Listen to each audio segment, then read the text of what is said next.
Hi, everybody. Welcome to the Cactus Lounge. I am Donna Reed, and I traveled in 76A. And look, when we logged back in, those castings went away. Anyway, I've been hosting this for a couple of years, so you all know I traveled in 1976. My guest today is someone that was introduced to me virtually by Marisa, who is on the head of the communications group right now for the Alumni Association. And I don't know anything about him, including how to really pronounce his first name well. So why don't you go ahead and introduce yourself? Thank you so much, and thank you for having me, Donna.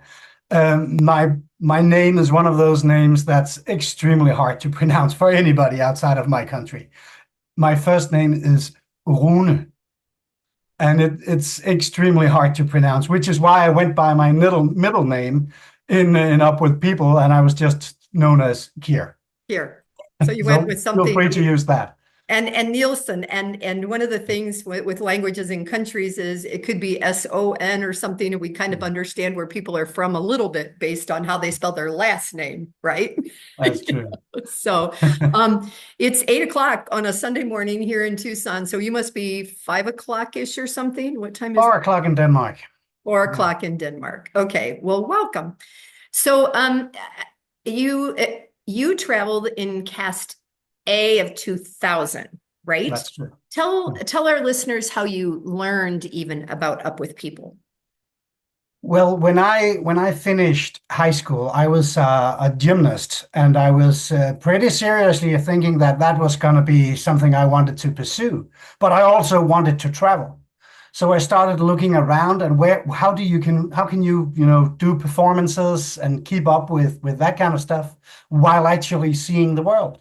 Uh, And then somebody, I don't remember exactly who, said, "Well, Up With People is actually coming to Denmark this year. So why don't you go there and see if it's something for you?"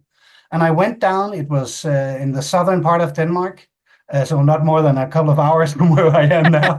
We're like a one of small our country. states. Yeah. Yeah, exactly.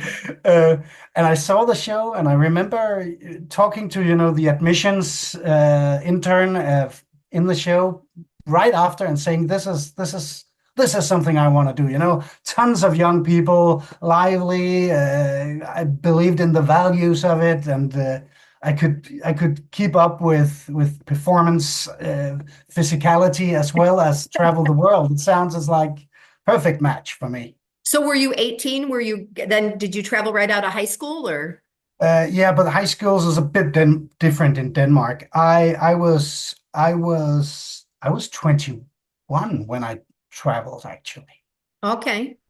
Yeah, we have a little bit of a different school system School in terms system. of age. Yeah. So I was significantly older than a lot of the at least US Yeah. castmates. A few Right. years older Right. than that. Have you ever met Mia Hansen? Have you ever heard her name? Not sure now. Mia lives in Tucson. She traveled in 1977, and her parents were Danish dancers Ah, and stuff. So it'd be an interesting connection for you from a gymnast perspective. And my yeah. younger son, he did a lot of gymnastics, but he's now 6'1", and so often the taller you get, the harder it is. At least Yeah. in my book. You know? Yeah. Anyway, so did you interview and then start the following summer? Is that what you did? Let me see. No, I had to get some money Okay, to be able to travel. So I worked for a year got it. and saved up, and then I traveled after a year.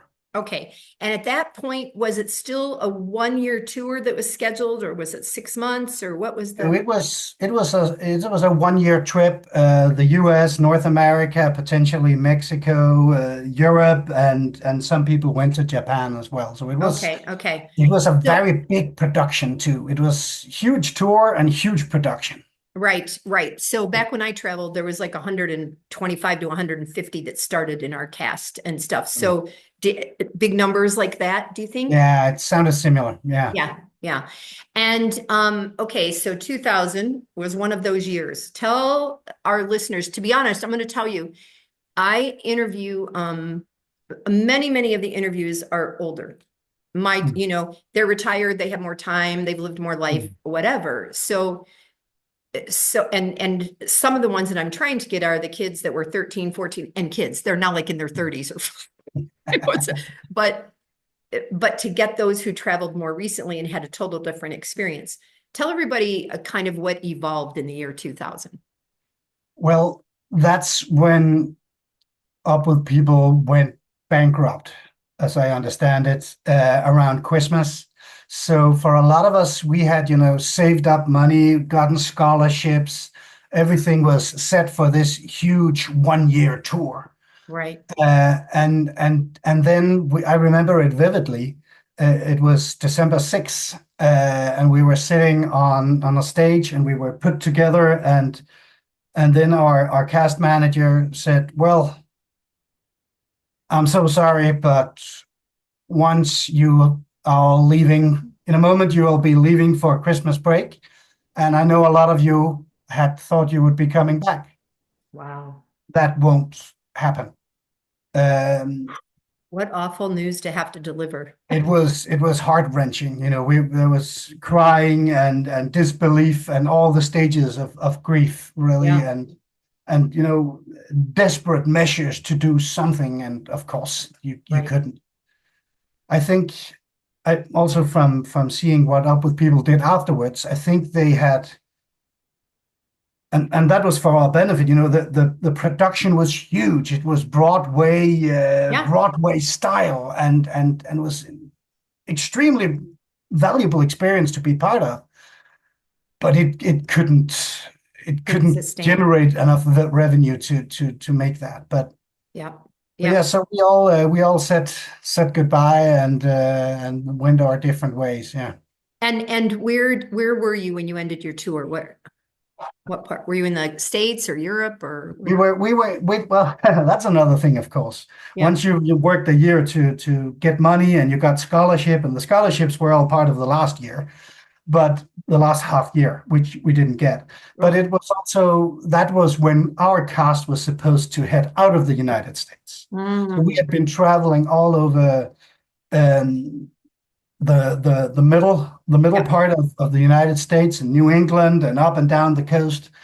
Uh, but there was so much more that was ahead of us, and especially for the U.S. cast members. Right. They were dreaming of seeing the world, and they didn't get that experience. Yeah. Yeah. So can you tell, had you been in the States before, or was that your first So time? that was my first time in the States. Okay. Okay. And once this happened, and you all went home, and I'm trying to think back to 2000 and like in 1998 when I was using my computer, and then the evolution of the years and how the cast knew each other before they got there and stuff in future casts and Mm. things. Um, how has your connectivity remained since you traveled? I think that's very different in terms of the castmates. Mhm. I think we stuck together and kept in contact for a while at least. Yeah, People came because a lot of people thought, okay, so I'm not doing that big world tour that I planned, yeah, so I want to do it somehow, right. some way else. And so we hosted a couple of castmates who came from Japan. We hosted them in Denmark, and we've had a few visits from the States as well. Um, I made sure to be in contact with castmates from Mexico when I happened to go there. It's not more than a few years ago that I went to Canada and was hosted by a castmate in Toronto. Nice.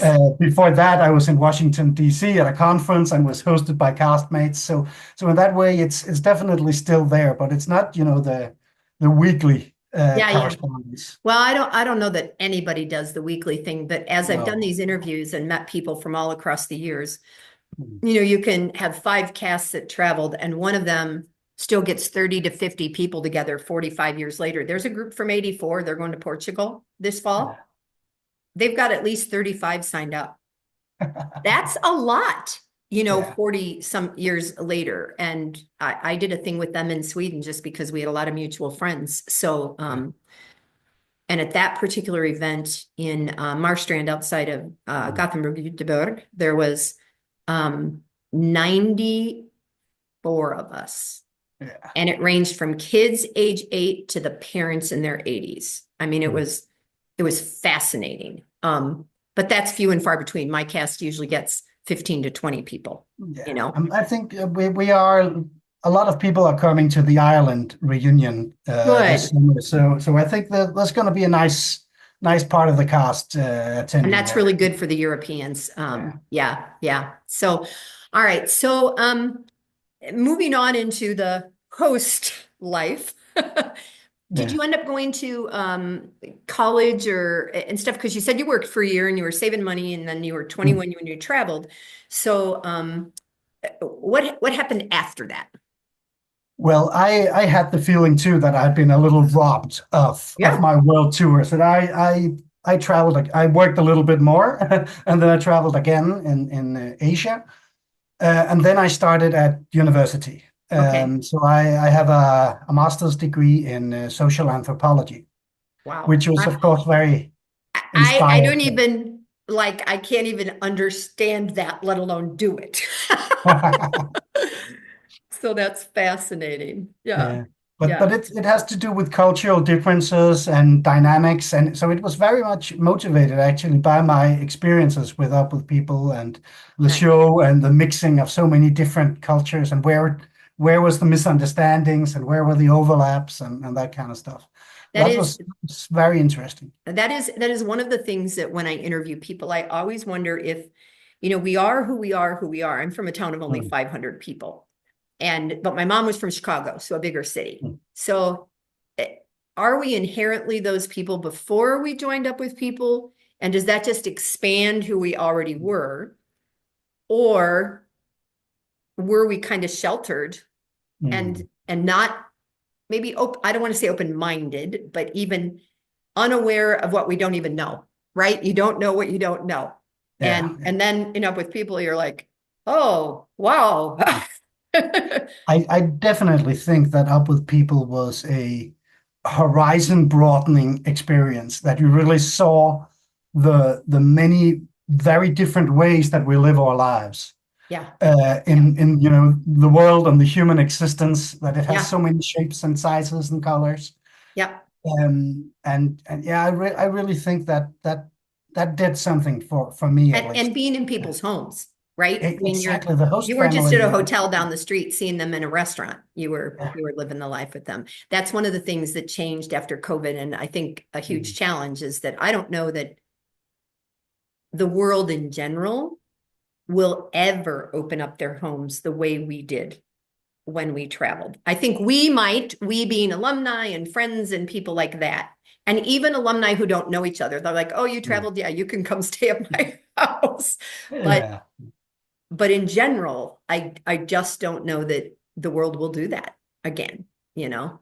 No, I think there's an innocence that is lost Yeah, it's a good way to put it. somehow, and it has to do with COVID definitely, but it also has to do with polarization and Yeah, some of the forces that we see at work in the wider world, that yeah, yeah, there's a exactly. harshness that feels Yeah, like it's creeping in. yeah, Yeah. we have to get through that. Okay, so social anthropology. When you decided to do that, did you have an idea of what work you would do around that? To be quite honest, no. I didn't even know that I wanted an education at that point. I just signed up because my mom was So many pushing me. people. Yeah, She was yeah. saying, "You are 22 now. You need to sign up for something You and do should do something with your something. life." Yeah. So I signed up for a few things, and this was what came through. So I had no idea. I signed up because university degree in Denmark is 5 years of study. So I signed up for something that I knew that I would want to use 5 years on. And that's okay. So now you were about 27 then. And then was that the equivalent of a bachelor's degree at No, that? that's a master's That's a degree, master's. a Okay. So 2 year master's degree. Yeah. okay. Okay. So you get your master's degree, you put on your superhero shirt. Yeah, that's what I did. Yeah. It's like, now what? Yeah, that's how it felt. As a social anthropologist, you write a thesis based on field work. So I Okay. studied the civil rights movement and the fight against racism in Brazil. In where? Uh, in Brazil, in Brazil. South America. Interesting. So when I came back and I needed to get a job, I got a job in politics. So local government in Copenhagen, the capital of Okay. Denmark. And that's where I slowly moved from common civil servant work, Yep. project development, project leading, that kind of stuff, into communications and eventually speech writing, which it has a funny twist to it, because when I was in Up With People, I had a dream that I would be we had this conductor role Mhm. in our year, somebody who speaks and introduces, a moderator sort of thing. And I Right. dreamt of being that part when we got to Europe. And I didn't get, but I practiced hard. And that's really what caught me on, that this verbal communication stuff came natural to me. So I started writing speeches for different leaders, and eventually I wrote speeches for the mayor Okay. of Copenhagen. And I found that tremendously interesting, because it was a chance to really affect people in ways that resonated with social anthropology, but also with my Up With People experience. And so there was a lot of intercultural issues that needed addressing by the mayor, and I would write those speeches. Oh, interesting. So did he or she give you topics? And then from the topics or bullet points, and then you put it together? How did that work? No, usually when you're writing speeches for a political leader, Hmm. it works a little bit different than that. It works more often. It works in a way that they are invited to some event and asked to say a few words. Oh, got it. So Okay. when that invitation comes in, they pass it on to me. We've Okay. said yes to this event. Please clear all the practicalities. So I start researching, okay, what did you want them to talk about? Right. And then I find all the factual information, stories, anecdotes, metaphors, numbers. Yeah. And then I go with a proposed draft to those speakers and say, okay, so this was my ideas. What do you have something to add to this? Or does it sound good? Or Yeah. and then I would finish it, and sometimes they would even actually give that speech. Sometimes they wouldn't, but that's the name of the game. That's funny, but you did your job. You wrote the Yeah. script. That's fascinating. So when we're done here, I want to talk to you a little bit more about writing. Maybe we zoom back on.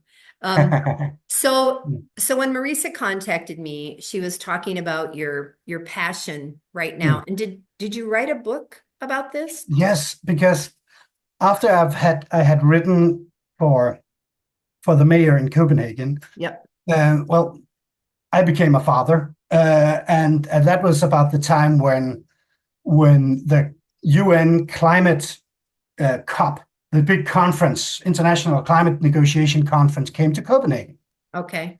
and it was a big failure.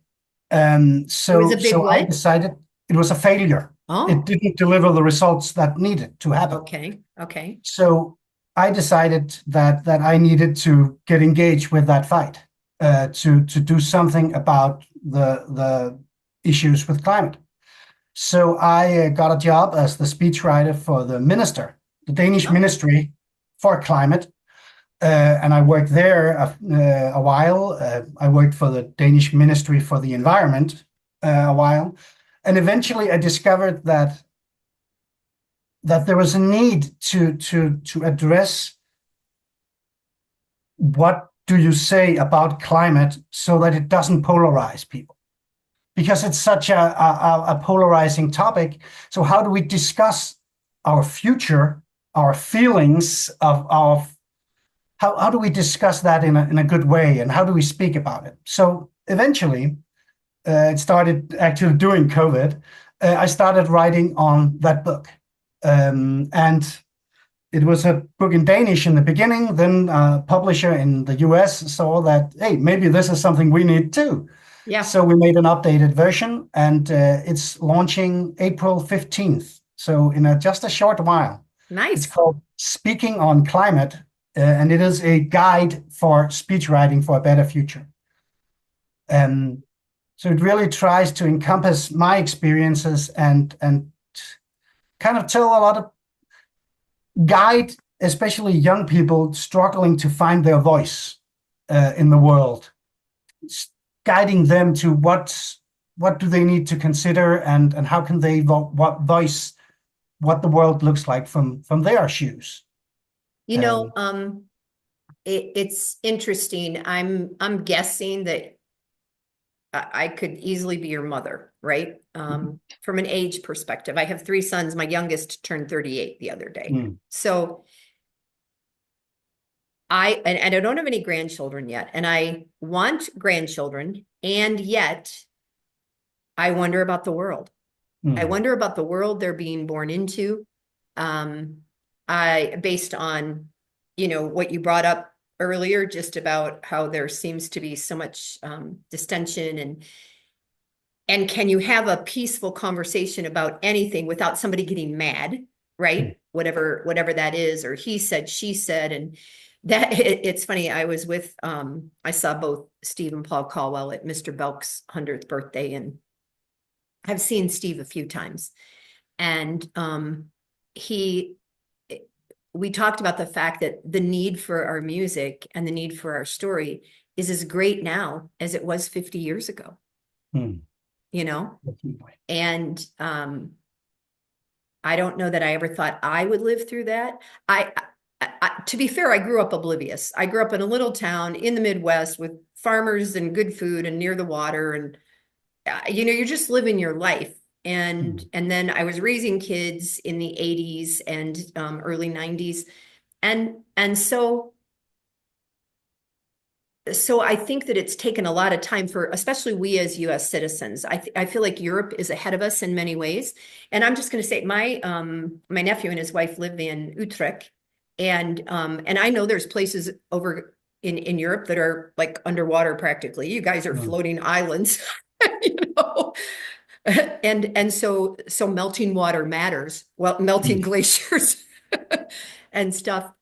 Um, it's how many years do you feel like you've been kind of focusing on climate? And did you approach this from a global perspective here? Well, well, I became committed to climate with the birth of my daughter, and she's turning 16 soon. Okay. So that's my time frame in that perspective. Um, I have been committed to this in different levels. I've kind of been searching, to be honest, because where does the solutions lie? Yeah. So I started out with the Danish ministry, so top Danish political leaders. Yeah. Yeah. Kind of grew disillusioned about that. Oh, So I started coaching young activists, 12 years old, 15 years old, yeah. um, in speech writing and for their events and Wow. protest marches and stuff. And that made sense to me. Then during COVID, I got a job at the United Nations Environment Program, where I worked with climate communication. Ah, And so that then it took more of a international angle for mhm. me, more than the local one. But simultaneously, I've been working with some of the biggest companies in Denmark in water technology, and they Okay. are very concerned about climate. So there's the corporate angle as well. And when I'm giving workshops on my book, a lot of people who come are either very young or your generation, Mhm. grandparents, Yep. or are close to, Yep. and they share a concern that they don't have a hook to put it on, because what do I do if I'm too young to vote? I don't have my own home, so I can't change the light bulbs or Yeah, anything. yeah. I can't even affect my food really. So maybe, yeah, maybe food. I'll go vegan, and that's what I'll do. And I'll cut my international travels because airplanes are bad. Some So all Swedish of a sudden, some Swedish friends are doing that. And yeah, I so love to travel mm, that is a combination of what fills my heart and my soul versus the logic of it, and stuff. And I know that there are people who have not come to the States or are not because of that.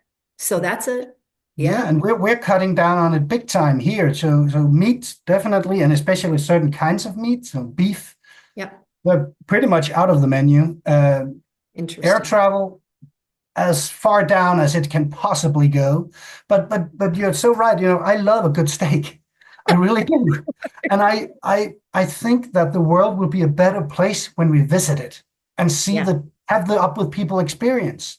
But right. that's impossible. How can I'm not gonna take a ship and for 2 months to go To to the get United somewhere. States. Yeah, So there are these dilemmas, and yeah, like with the two of us are discussing now, we need to be able to have that discussion over the yeah, dinner table, in the cantina at work, or yeah, wherever.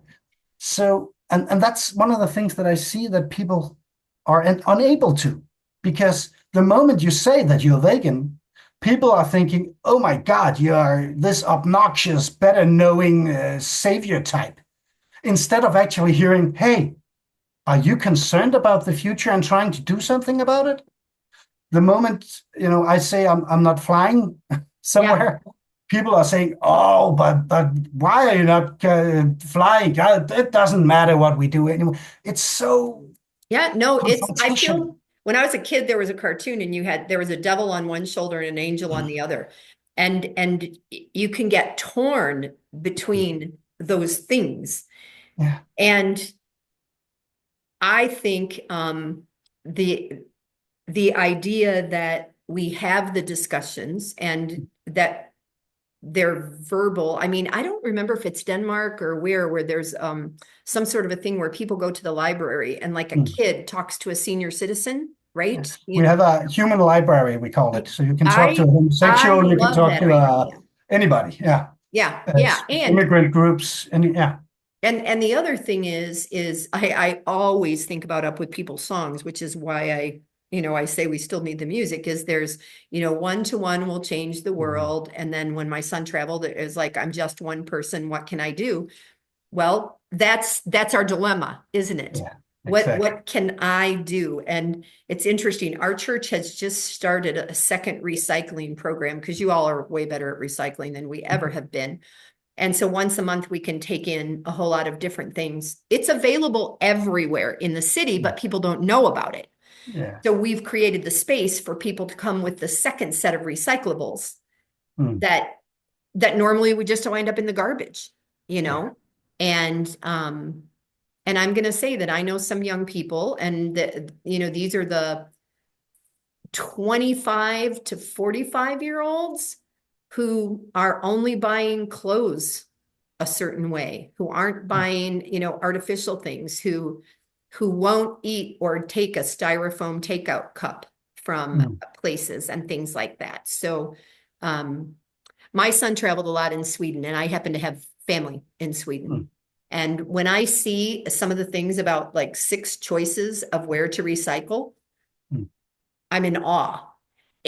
And as a realtor here in Tucson, where already it's going to be 90, almost 90 degrees, it's going to be in the high 80s today, which is super early for that. Yeah. Um, when we build here, have to guarantee 100 years of water. And I'm like, how do you do that? You don't have that. No. Yeah, well, but come to find out, Arizona is one of the only states in the union that has plans, that has a pre-plan, that is building the aquifers, that is doing what they need to do, that is learning how to garden with to have less moisture and moisture maintained and all of that. So in some ways, I'm kind of in a proactive state from that perspective, Mm. considering we're in the desert and our population keeps multiplying, you Yeah. know? So California has a big problem in that regard. Yeah. who does? Yeah.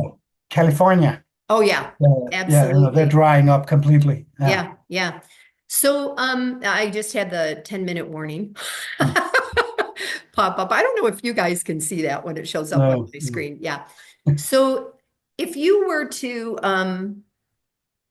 share something, you've already done it a little bit, but about your up with people experience and your guidance right now and your passion. What might you say to people that honestly, the majority listening to this are not the 30-year-olds. The majority, they're having babies, right? Yeah. The majority of people listening are those of us that range from, I would say, 45 to 75. Those are the Mm. people that listen to these regularly. What might you tell this group of people?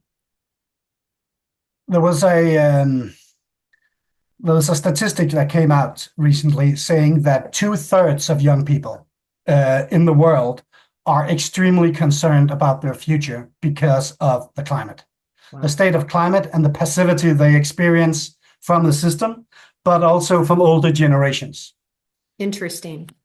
2/3, another 2/3 of young people never speak about this with anybody. There So, is, it's so it's called two-thirds are climate. worried, but they don't have a conversation about it.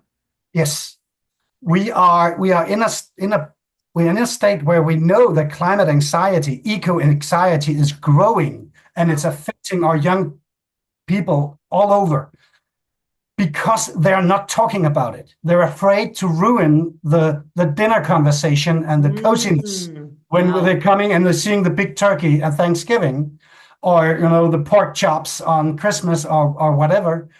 They're afraid that of saying, I can't come visit you because it needs a plane, and I'm not comfortable with that right now.